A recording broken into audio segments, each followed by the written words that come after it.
মন কৰক এখনে হ'ল চম্পাৱতী নৈ আৰু ইয়াৰ পৰা মাত্ৰ 5 মিটাৰ আঁতৰত এখন LP স্কুল যিকোনো মুহূৰ্ততে ভয়াৱহ ৰূপত এই স্কুলখন পানীত যাব পাৰে মুস্তাফিজুৰ ৰহমান চাবলৈ আৰম্ভ কৰিছে দ্য নিউজ প্লাছ এই মুহূৰ্তত দ্য নিউজ প্লাছৰ দৰ্শকক দিব বিচাৰিছোঁ এক অত্যন্ত গুৰুত্বপূৰ্ণ খবৰ কিয়নো মই বৰ্তমান আহি উপস্থিত হৈছোঁ কাজিপাৰা প্ৰাৰ্থীত আৰু ইয়াতে দেখিবলৈ পোৱা গৈছে যে চম্পাৱতী নৈৰ গৰাখহনীয়া তাণ্ডৱ আৰু যিকোনো মুহূৰ্ততে 2084 নং ঘূৰ্ণিমাৰী LP স্কুলখন এই গৰাখহনীয়াৰ কবলত যাব পাৰে ইয়াৰ ভয়াৱহ দৃশ্যাংশ আমি আপোনালোকক দেখুৱাবলৈ চেষ্টা কৰিছোঁ মোৰ সতীৰ্থ আছে দৃশ্যাংশ আপোনালোকক দেখুৱাব ইয়াৰ পৰিৱেশ দেখুৱাইছোঁ ইয়াৰ ধুবুৰী জিলাৰ কাজিপাৰা তৃতীয় খণ্ডত গৰাখহনীয়া তাণ্ডৱ দেখিবলৈ পোৱা গৈছে আৰু এখন আমি LP স্কুল প্ৰাংগণ আমি আপোনালোকক দেখুৱাইছোঁ ইয়াৰ স্কুলখনলৈ এবাৰ মন কৰক যিকোনো মুহূৰ্ততে চম্পাৱতী নৈত উঠি যাব পাৰে আৰু উঠি যোৱাৰ সম্ভাৱনা আহি পৰিছে ইয়াতো বহুতো দৰ্শক আছে আমি তেখেতৰ পৰা কিছু জানিবলৈ চেষ্টা কৰিম কিন্তু এটা কথা ক'ব লাগিব যদিও বিধানসভা নিৰ্বাচনৰ সময়ত 10 নং বিলাকীপাৰা সমষ্টিৰ শ্ৰী মাননীয় জীৱেশ ৰায়ে প্ৰতিশ্ৰুতি দিছিলে যে বিধায়ক হিচাপে মোক নিৰ্বাচিত কৰক আৰু নিৰ্বাচিত কৰাৰ পিছতে যি গৰাখহনীয়াৰ তাণ্ডৱ সেই গৰাখহনীয়া তাণ্ডৱ ৰক্ষা কৰাৰ বাবে যি কৰিব লাগে আমি কৰিম এনেধৰণে তেওঁলোকে অভিযোগ উত্থাপিত কৰিছে আৰু তেওঁলোকে সকলোৱে এটা কথা উল্লেখ কৰিছে আৰু সকলোৱে অনুৰোধ জনাইছে যে অতি শীঘ্ৰে এই কাজিপাৰা প্ৰাৰ্থীৰ যি গৰাখহনীয়া সেই গৰাখহনীয়া ৰোধ কৰাৰ বাবে স্থায়ীভাৱে ৰোধ কৰাৰ বাবে তেওঁলোকে বিভাগীয় কৰ্তৃপক্ষ আৰু জীৱেশ ৰায়ক অনুৰোধ জনাইছে যাতে ব্যৱস্থা গ্ৰহণ কৰে আমি জিলাৰ কাজিপাৰা তৃতীয় খণ্ডত আমি দৃশ্যাংশ দেখুৱাইছোঁ যে গৰাখহনীয়া তাণ্ডৱ দেখিবলৈ পোৱা গৈছে যিকোনো মুহূৰ্ততে 2034 নং ঘূৰ্ণিমাৰী LP স্কুলখন নৈত বৈ যাব পাৰে কিয়নো মাত্ৰ 10 মিটাৰ মান আছে ধৰক 10 মিটাৰো ক'ব নোৱাৰি যেটো 5 মিটাৰ বুলি ক'ব পাৰি 5 মিটাৰ আঁতৰত ইয়াত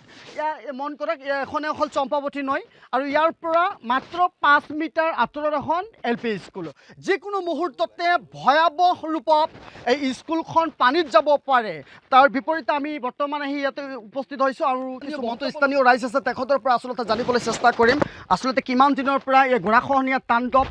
জানিবলৈ চেষ্টা কৰিম প্ৰথমে তোমাৰ কাষলৈ আহিছোঁ ভাইটি কি ক'ব যেহেতু গৰাখহনীয়াৰ কবলত আজি এই বিদ্যালয়খন কি ক'ব এই মুহূৰ্তত এইখন বিদ্যালয় বহু পুৰণি বিদ্যালয় হয় আৰু এইখন বিদ্যালয়ৰ ছাত্ৰ ছাত্ৰীসকলৰ বহু সমস্যাত ভুগি আছে এতিয়াও এইখন বিদ্যালয় একেবাৰে চম্পাৱতী নৈৰ একেবাৰে কাষত এইখন বিদ্যালয়ত বহুতো ষ্টুডেণ্টে শিক্ষা লাভ কৰি আছে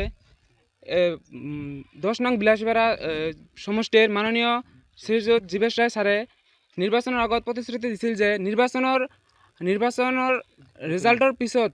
1 মাহ পিছতে ইয়াত আহিব আৰু এতিয়া অহা নাই আৰু মই বিশেষভাৱে ৰিকুৱেষ্ট কৰিছোঁ জলসম্পদ মন্ত্ৰী শ্ৰী সুশান্ত বৰগোহাঁই ছাৰক আৰু অসমৰ মুখ্যমন্ত্ৰী শ্ৰী মাননীয় ডক্টৰ হিমন্ত বিশ্ব শৰ্মা ছাৰক ইয়াত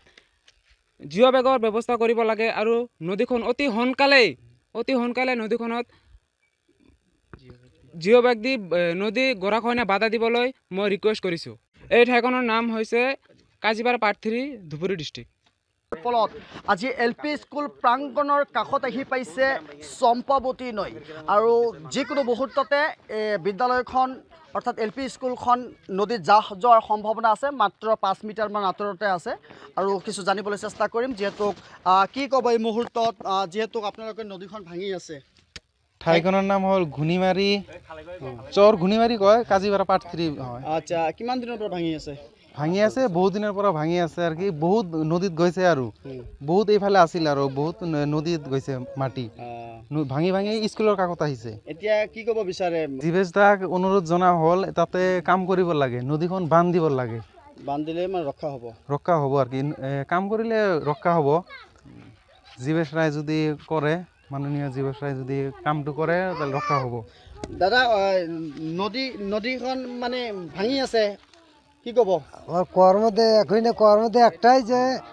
আমার স্কুলটা বাঁচান লাগে আর আমার গ্রামটা বাঁচান লাগে এইটাই আমার সরকারের কাছে আবেদন যিকোনো খবরের বাবে যোগাযোগ করক আমার এই নম্বরত 9181 307 221